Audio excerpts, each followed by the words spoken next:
Madame la Présidente, Monsieur le Ministre, chers collègues, commençons par dissiper l'enfumage. Il y a quelques instants, Monsieur le Ministre s'est gargarisé à cette tribune. Il a vanté la démocratie sociale qui permet que soient conclus des textes comme l'accord national interprofessionnel du 10 février dont traite ce projet de loi. Mais enfin, depuis la pension de retraite à 1 200 €, les Français savent bien que cette cascade a été réalisée par un professionnel du retournement de veste et du mensonge. Entendre M. Dussopt parler de démocratie sociale est aussi crédible qu'entendre Gargantua affirmer qu'il se lancerait dans un programme minceur. Comme les ogres, les dévoreurs de droits sociaux ne sont jamais rassasiés. En effet, M. Dussopt, si vous étiez sincèrement pour la démocratie sociale et même pour la démocratie tout court, alors vous auriez laissé notre Assemblée rejeter ou abroger la réforme des retraites. C'est là le premier motif de cette motion de rejet.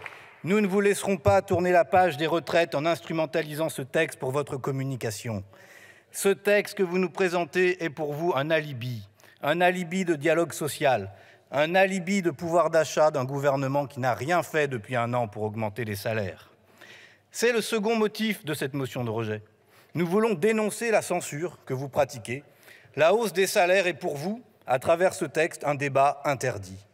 C'est pourtant la question numéro 1 dans le pays, du motoriste Man Diesel à Saint-Nazaire jusqu'à Disneyland, du nettoyage industriel comme chez Atalian ou ISS jusqu'à Carrefour ou Grand Frais, de Verbaudet à la fonction publique.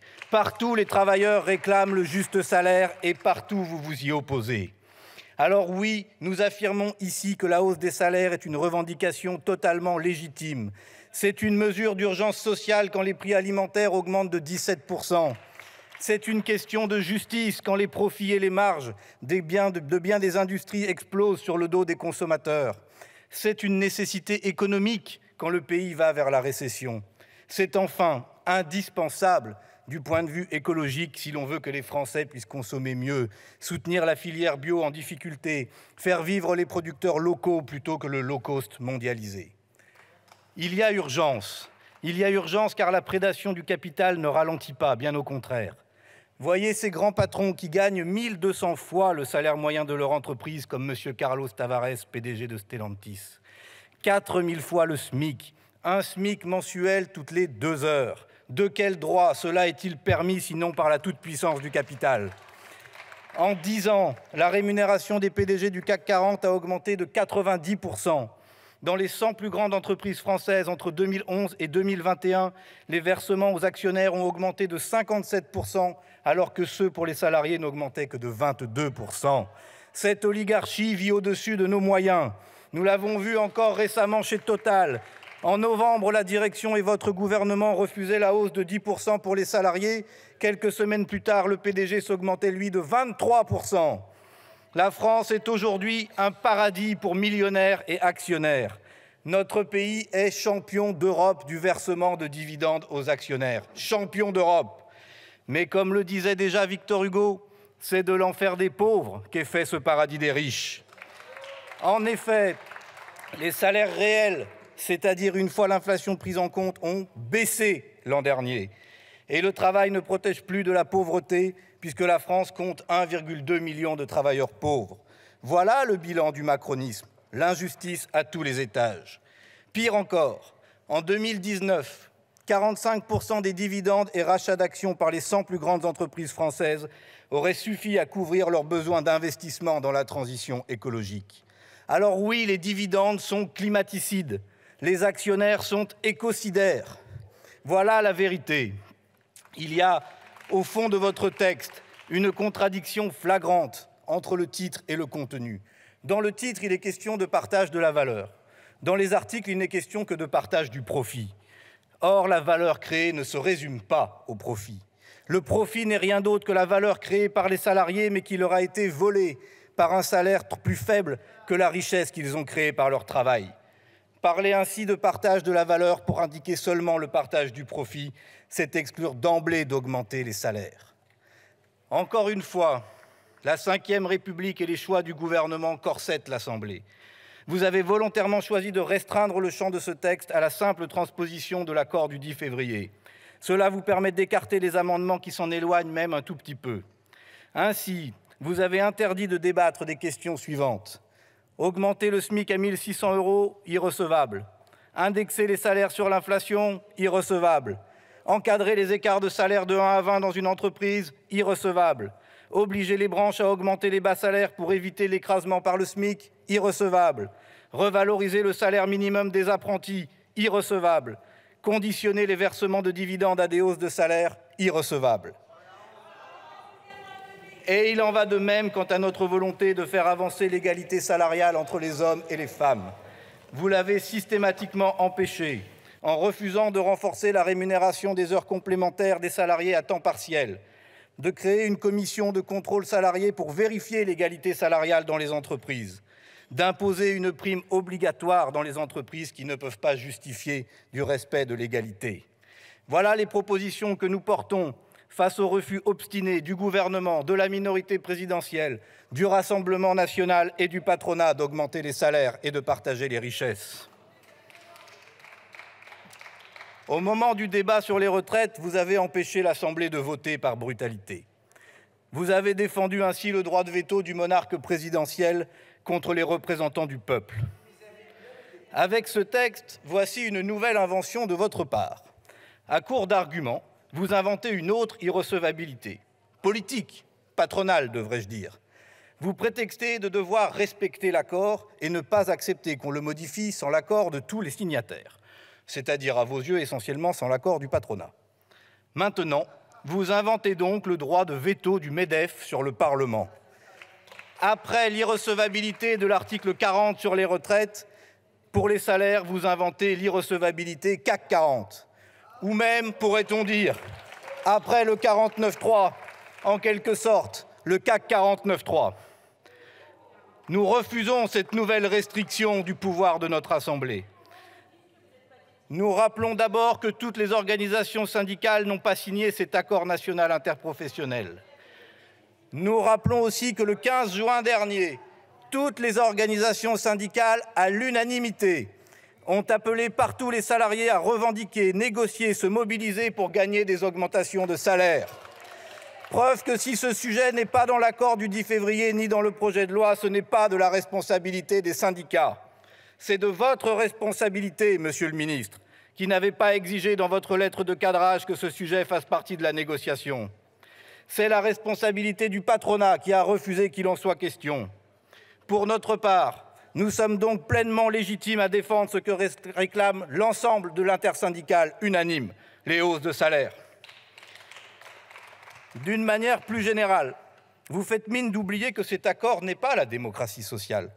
La démocratie suppose l'égalité. Or, il n'y a pas d'égalité entre salariés et patronat.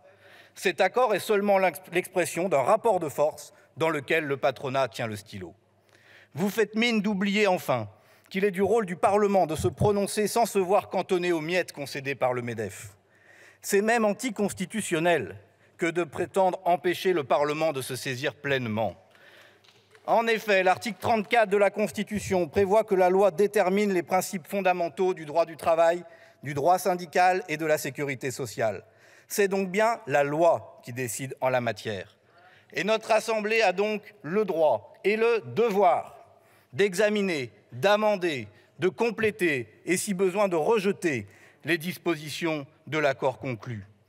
Les intérêts particuliers qui ont conduit à la signature d'un compromis ne sont pas automatiquement l'intérêt général du pays. Telle est la conception républicaine de l'ordre public social à laquelle nous sommes si profondément attachés, comme à la République sociale elle-même. Et en l'espèce, l'intérêt général du pays, c'est la hausse des salaires et la préservation des recettes de la sécurité sociale. Et ces deux éléments sont menacés par votre texte. Car ce texte repose sur une illusion dangereuse pour les salariés. Entendons-nous bien. Qu'une entreprise distribue une partie de ses bénéfices à ses salariés, c'est bien la moindre des choses. Mais c'est déjà possible. Toute entreprise, même la plus petite, a la possibilité de verser une prime exceptionnelle. En revanche, les niches sociales, les niches fiscales au profit des primes, de l'intéressement, de la participation, sont de notre point de vue des pousses au crime anti-salaire et anti-sécu. C'est l'exemple de la prime Macron. Elle a privé les salariés qui l'ont touchée de 240 € de hausse de salaire chacun. Elle ne sert d'ailleurs qu'à ça, car pour le reste, c'est un échec.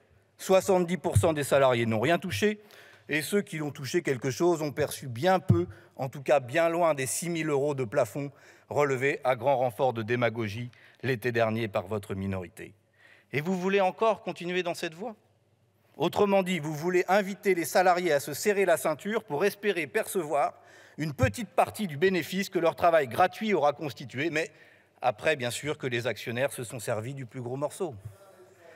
Ce n'est pas avec des primes qu'on convainc un propriétaire de louer un appartement.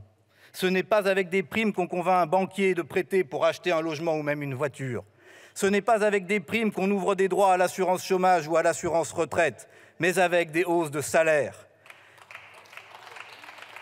Cette logique de désocialisation, comme vous l'appelez, des rémunérations est une arnaque partagée d'ailleurs entre macronistes et lepénistes. Le mot lui-même traduit l'horreur de la chose.